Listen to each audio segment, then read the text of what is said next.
कभी बड़ी खबर, कभी तेज खबर, कभी ताजा खबर, कभी पहली खबर।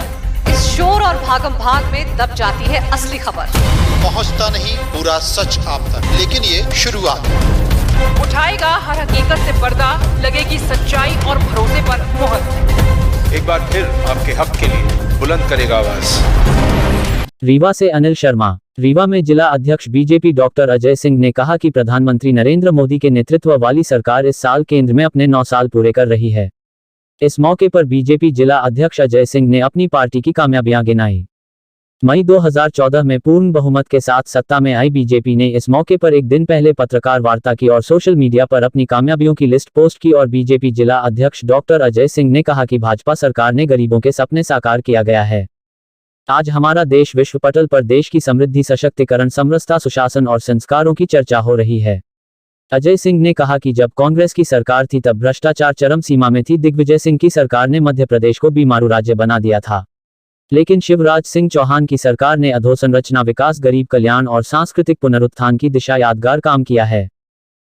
ऐसे सभी क्षेत्रों में एक अमूलचूल परिवर्तन आया, क्रांतिकारी परिवर्तन आया है। जहां एक तरफ भारतीय जनता पार्टी की सरकारें, चाहे वह केंद्र की हो चाहे वह प्रदेश की हो, सेवा, सुशासन और गरीब कल्याण के संकल्प को लेकर सभी वर्गों के लिए, सभी समाज के लिए कार्य करने में लगी हुई है। चाहे वह हमारे महिलाओं के लिए हो, बहनों के लिए हो, युवाओं के लिए हो, किसानों के लिए हो, हमारे SC ST भाई बहनों के लिए हो, सब के लिए कुछ न कुछ योजनाएं आई हैं और सबके जीवन स्तर को ऊंचा उठाने का काम किया है। सबके जीवन में परिवर्तन आया है। आज सभी इस खुशी के साथ यह सरकार भारतीय जनता पार्टी की नहीं बल्कि हमारी सरकार है, इस भाव के साथ हर व्यक्ति मध्य प्रदेश का खुश है।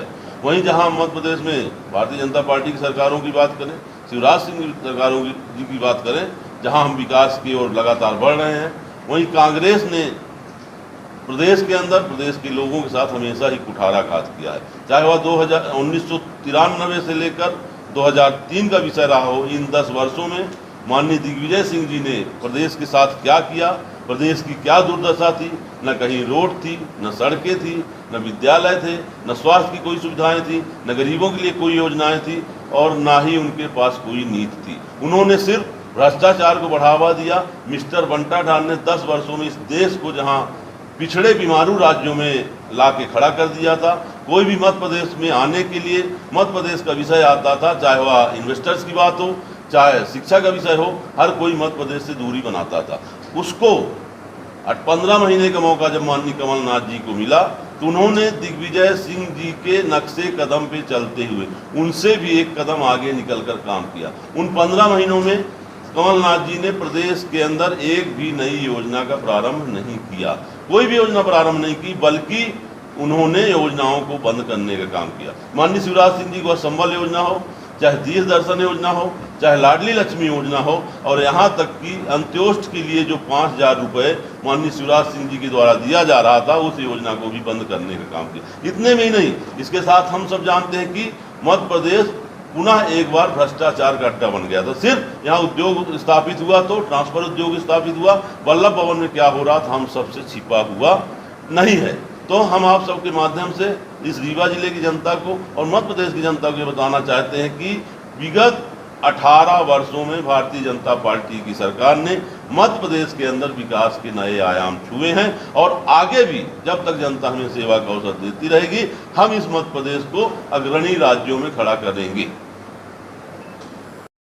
चाहे हमारा बूथ का कार्यकर्ता हो, चाहे हमारे माननीय प्रधानमंत्री हो, चाहे हमारे मुख्यमंत्री हो, वह मुख्यमंत्री आवास से या प्रधानमंत्री आवास से प्रशासन नहीं चलाते हैं, लोगों को बीच जाकर प्रशासन चलाते हैं। और यह सच में तो हमको खुशी होना चाहिए, हमें गर्व होना चाहिए। देश का प्रधानमंत्री शहडोल के अंदर जनजाति सम्मेलन भाग लेने आ रहा है, वह जनजाति भाई बहनों के बीच में आ रहा है, इसमें तो हमें खुशी होना चाहिए, हमें स्वागत करना चाहिए, इसमें ओछी राजनीति नहीं करनी चाहिए। और रही बात जमीन खिसकने की, तो यह मध्य प्रदेश की जनता बताएगी कि जमीन किसकी खिसक रही है।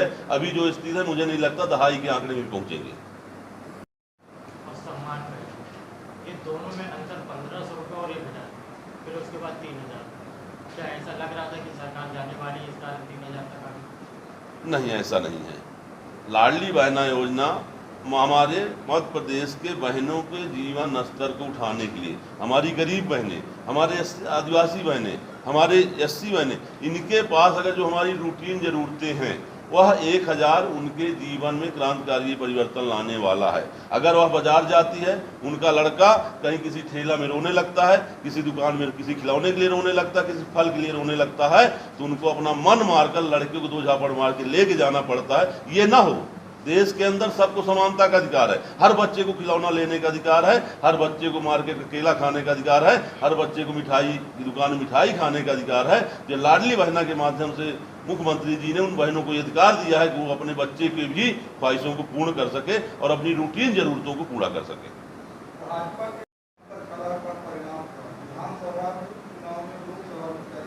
किसी प्रकार की कोई अंतर कलह नहीं है। भारतीय जनता पार्टी में कोई दावेदार नहीं होता, कोई प्रत्याशी नहीं होता। भारतीय जनता पार्टी प्रदेश नेतृत्व के द्वारा और केंद्रीय नेतृत्व के द्वारा जिसे भी तय किया जाता है, पूरी भारतीय जनता पार्टी उसे जिताने का कार्य करती है।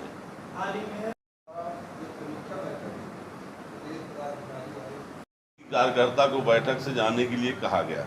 रही बात कहने की, तो भारतीय जनता पार्टी के अंदर अगर दुनिया के अंदर किसी राजनीतिक दल में लोकतंत्र है तो वह भारतीय जनता पार्टी के अंदर है। हमको सबको अपनी बात रखने का, अपनी बात कहने का अधिकार है और हर कार्यकर्ता अपनी बात सही जगह सही समय पे कहता है। पार्टी की अपनी कार्य पद्धति है। हम लगता है कि कोई कार्यकर्ता और अच्छा काम कर सकता, कोई कार्यकर्ता काम नहीं कर पा रहा, तो हम दायित्वों का परिवर्तन होता रहता है। वह जरूरतें हैं, मध्य प्रदेश की जरूरत है। क्या गरीबों को अधिकार नहीं है कि हमें मिले? क्या गरीबों को समानता का अधिकार नहीं है? तो हम उनके जीवन स्तर को उठाने के लिए योजनाएं ला रहे हैं और उनके जीवन स्तर को उठाने का काम कर रहे हैं। हर क्षेत्र में करिए, विकास दर भी बढ़ी है। आज दुनिया के अंदर भारत की विकास दर की क्या स्थिति है और भारत के अंदर मध्य प्रदेश की विकास दर की क्या स्थिति है। हम 4 भाग की बात करते हैं, हम किसानों की बात क्यों नहीं करते? हम मजदूरों की बात क्यों नहीं करते? हम आदिवासियों की बात क्यों नहीं करते? हम बहनों की बात क्यों नहीं करते? हम लाडली लक्ष्मी की बात क्यों नहीं करते? अगर आज मध्य प्रदेश के अंदर 45 लाख लाडली लक्ष्मियां हैं, जिस भारतवर्ष के अंदर, जिस मध्य प्रदेश के अंदर बच्चियों को अभिशाप समझा जाता था, आज उनको वरदान समझा जा रहा है। मध्य प्रदेश के अंदर करोड़ लखपति बेटियां पैदा हो रही हैं। जहां हमारा सेक्स रेशियो 1000 में 912 था, आज वह 1000 में 978 तक गया है। तो कहीं ना कहीं इन योजनाओं की ही परिणति है कि आज जहां गर्भ में बच्चियों को मारने का काम होता था, आज हमारा वह सेक्स रेशियो बढ़ रहा है और लगभग बराबर हो रहा है। बदलने का विषय ये प्रदेश नेतृत्व और केंद्रीय नेतृत्व का विषय है, ये हमारे कार्यक्षेत्र की बात नहीं है।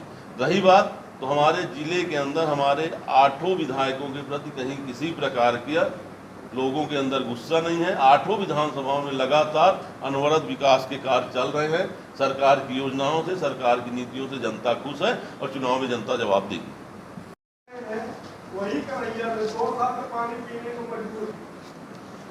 देखिए, आप आयुष्मान योजना की आप जो बात कर रहे हैं, आयुष्मान नहीं, आयुष्मान योजना के अंतर्गत जो आप बात कर रहे हैं, आयुष्मान योजना फेल नहीं है। रीवा जिले की मैं बात कर रहा हूँ। 10,94,605 आयुष्मान कार्ड धारक है रीवा जिले में। ये मेरा आंकड़ा नहीं है, सरकारी आंकड़ा आप पता कर सकते हैं। इस योजना के अंतर्गत अभी तक 1,05,000 लोगों का इलाज हो चुका है और 146 करोड़ रुपए का इलाज हो चुका है। इसके पहले कभी गरीब ये ना सोचा होगा कि मेरा इलाज सुपर स्पेशलिटी में होगा। किसी गरीब ने कभी ये नहीं सोचा होगा कि हमारा इलाज भी एम्स में होगा। किसी गरीब ने कभी ये नहीं सोचा होगा हमारा इलाज भी वेदांता में होगा। किसी गरीब ने कभी एंजियोप्लास्टी, एंजियोग्राफी नहीं सुनी रही होगी, क्योंकि वो जिनका हार्ट अटैक होता था और वो काल की गाल में समा जाते थे। ये आयुष्मान योजना मध्य प्रदेश की नहीं, भारतवर्ष की नहीं, दुनिया की सबसे बड़ी योजना है स्वास्थ्य के क्षेत्र में, और इससे लोगों को इलाज मिल रहा है। मैं अपने सुपर स्पेशलिटी में अब तक 2000 एंजियोप्लास्टी हुई है, उसमें से 1800 एंजियोप्लास्टी आयुष्मान योजना के अंतर्गत हुई है और वो 1800 लोग अपने रीवा जिला के हमारे ही भाई बहन हैं जिनका इस योजना के अंतर्गत इलाज हुआ है। लेकिन हालात ये है यहाँ जमीन पे योजना उतरेगी, 2024 तक हर घर में योजना का भूमि पूजन होता, शिलान्यास होता है। कोई भी लड़का अच्छा प्लेयर बन सकता है, आईएएस बन सकता है, आईपीएस बन सकता है, पर 21 साल, 22 साल, 23 साल, 24 साल पे पैदा होते ही दौड़ने नहीं लगता। मैं जिसकी वजह बात कर रहा हूँ 5 साल पुरानी योजना है, आपकी 5 साल पुरानी योजना है। इस बार जो उन्होंने 2019 में शपथ लिया का प्रयास करेंगे। अभी ये आया एक वीडियो वायरल हुआ है जी, ये सही 3100 करोड़ की, हाँ सुनिए, ये 785 करोड़ का कमीशन जी मांगा था। ये जो 25% या परसेंटेज, ये कल्चर कांग्रेसी कल्चर है, धीरे धीरे समाप्त होगा, एक साथ समाप्त नहीं होगा। कांग्रेस के माननीय प्रधानमंत्री आज इस दुनिया में नहीं, बड़े आदर के साथ मैं कहता हूं, अगर माननीय प्रधानमंत्री अपना ये भाषण दे कि मैं 1 रुपये भेजता हूं और 15 पैसे पहुंचता है, अंदाजा लगा लीजिए। हमारे प्रधानमंत्री ने कभी भाषण नहीं दिया, उन्होंने कहा 1 रुपये जाएगा तो 1 रुपये सीधे खाता में जाएगा, डायरेक्ट बेनिफिट स्कीम डीपीटी के तहत। अब सोचिए, अब वो कल्चर है, धीरे धीरे समाप्त होगा। 80% 90% सफलता मिली है, धीरे धीरे वो भी सफलता मिलेगी, समाप्त करेंगे। अब ऐसा है अभी सरकार उड़ गई तो आपको 40% दिख रहा है। अभी सरकार, अरे एक सेकंड, अभी सरकार बन गई होती तो हम ईवीएम को कर देते कि नरेंद्र मोदी जी ने, भाजपा ने ईवीएम बदल दी। मतलब जहां हमारी सरकार बन जाए, जहां भाजपा की सरकार बन जाए वहां ईवीएम, और जहां उनकी बन जाए तो कमीशन, ऐसा नहीं चलेगा। देखिए, बात तो एक तरह की होनी चाहिए, बात तो एक तरह की होनी चाहिए कि या तो एक सेकंड, या तो कांग्रेसी ये माने कि ईवीएम 100% सही है, या तो इसलिए अगर कांग्रेस की सरकार आ जाए तो भ्रष्टाचार, और भारतीय जनता पार्टी की सरकार आ जाए तो ईवीएम। 18 मुख्यमंत्री हमारे, 19 मुख्यमंत्री हमारे हैं, देश की 75 से 80% जनता पे भारतीय जनता पार्टी की सरकारें हैं, वो सब ईवीएम की वजह से 10-15% में सब बटे हुए हैं। कर्नाटक का आप पिछले डाटा दिखा लीजिए, वहां का एक ऐसा जनता का मूड एटमॉस्फियर है कि हर 5 वर्ष में वो बदलते हैं। कहीं ना कहीं उनको हम अपनी बात रखने में, अपनी योजनाओं को बताने में उतना सफल नहीं हो पाए हैं। हम फिर प्रयास करेंगे, फिर सरकार बनेगी। क्योंकि 10 साल में आदरणीय 10 साल में आदरणीय दिग्विजय सिंह जी ने, आप भी रीवा के रहने वाले हैं, हम भी रीवा के रहने वाले हैं, रीवा में क्या रोड थी, एक बार इलाहाबाद अगर उस समय अपन चले गए होते, एक बार बनारस चले गए होते, है ना। और ये जो अभी आप बिजली के देख रहे हैं, ठीक है, तो ये अभी जाना विषय है, अब पहले आना विषय हुआ करता था।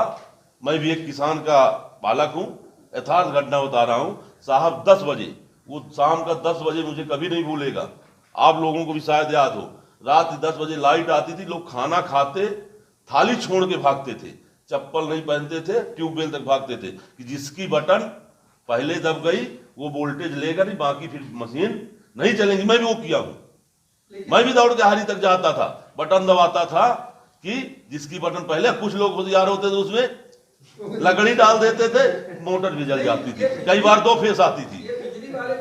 अर्थ क्या है, हम सब रीवा के हैं, लोकल हैं, यथार्थ के आप कभी दिन तब से लेकर आज तक में